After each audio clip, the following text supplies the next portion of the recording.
En jouant sur un positionnement assez unique pour ne pas dire inqualifiable, le C4 Cactus de 2014 comptait viser la concurrence des SUV et des crossovers principalement.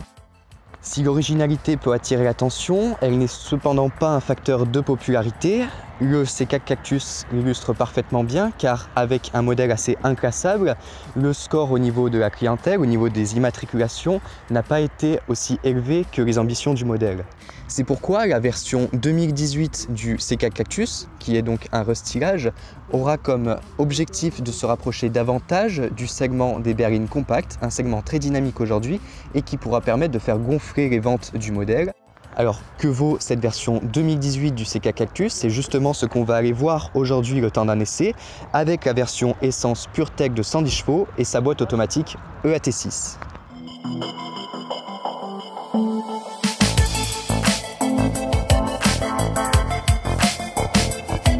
Se présenter comme une berline pour plaire davantage, la silhouette et la carrosserie 2018 du C4 Cactus sont en effet les grandes nouveautés du restylage effectué. Plus 1 cm en longueur, le rapportant à 4,17 mètres, il est aussi et surtout abaissé de 5 cm en hauteur, ne l'affichant clairement plus dans les standards des crossovers et SUV. Une silhouette le distinguant ainsi d'une manière plus importante avec le C3 Aircross, plus haut de 15 cm. La berlinisation, si l'on peut la qualifier ainsi, s'illustre aussi sur une carrosserie abandonnant les éléments baroudeurs que proposait l'ancienne version. À l'exemple des protections latérales après air bump, non pas abandonnées mais rétrécies et redescendues juste au-dessus des jupes latérales de ce C4 Cactus. De la même manière, les barres de toit ont été quant à elles supprimées et certaines zones de protection en plastique, notamment sur la face arrière, délaissées au profit de la carrosserie.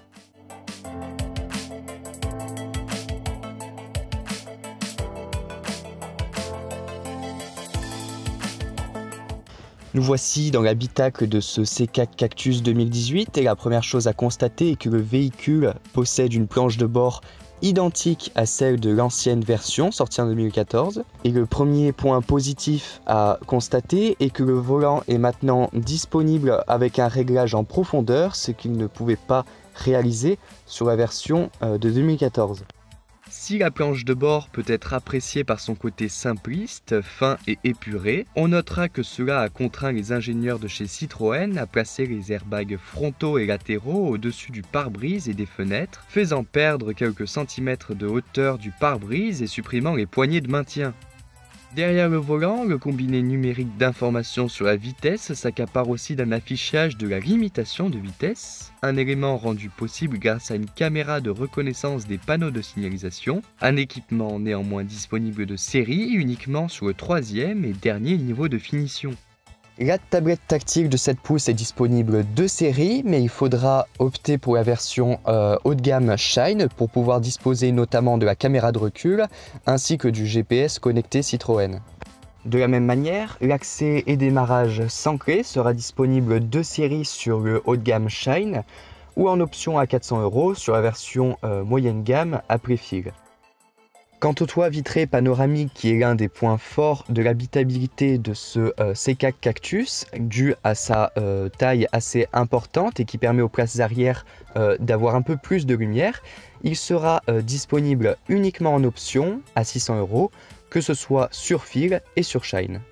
Autrement, cette planche de bord accueille une boîte à gants à l'ouverture toujours vers le haut, avec un volume assez intéressant et au dessin agréable. Les espaces de rangement sont corrects à l'intérieur, mais la coudoir centrale nous aura déçus. Pour une voiture se voulant plaisante pour son confort, ce dernier est contraint par les sièges et le frein à main à n'être pas très large et surtout presque inatteignable pour reposer son coude suite au fait qu'il soit très en retrait. De plus, son volume de rangement est faible et de moins en moins large dans sa profondeur.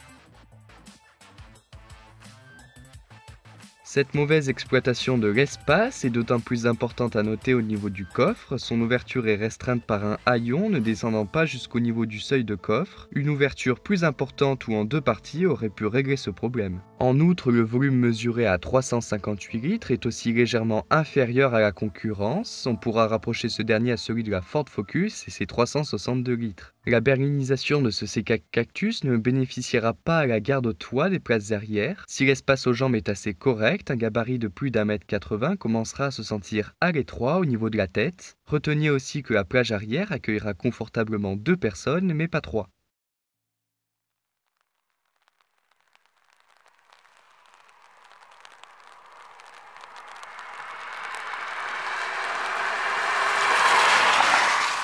Sur la route, du confort à l'assise, il n'en restera pas moins au confort d'amortissement avec ce C4 Cactus, restant fidèle au comportement sur la route propre à Citroën. Suspension très souple, le modèle voit en plus arriver sur toute sa gamme l'amortissement à butée hydraulique. Cet équipement inédit au sein de la gamme est plus souvent retrouvé sur des modèles sportifs tels que l'Alpine A110 et permet de feutrer les dégradations et irrégularités importantes de la chaussée. Son rendu n'est pas révolutionnaire, mais permettra tout de même de moins ressentir les chocs tels que les passages sur les ralentisseurs. En optant pour des départementales sinueuses et un peu dégradées, notre appréciation ne sera pas comparable à ce que peut offrir comme rendu un amortissement piloté couplé à une suspension pneumatique.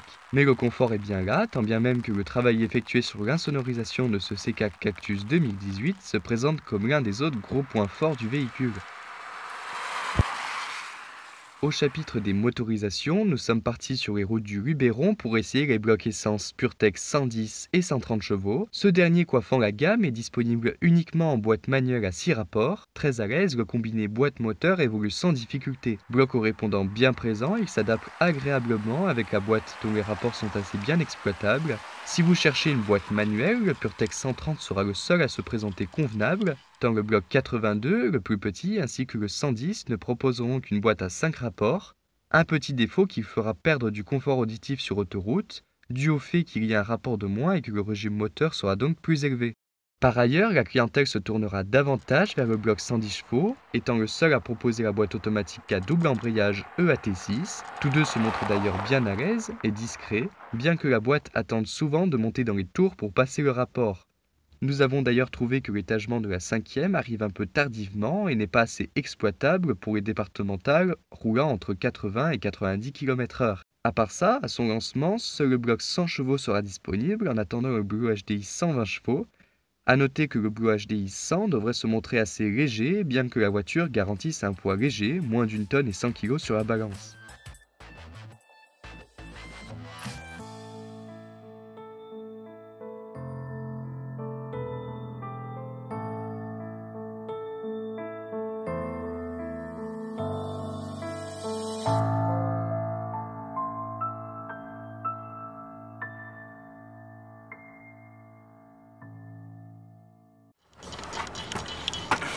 Objectif, fais tomber cette bouteille.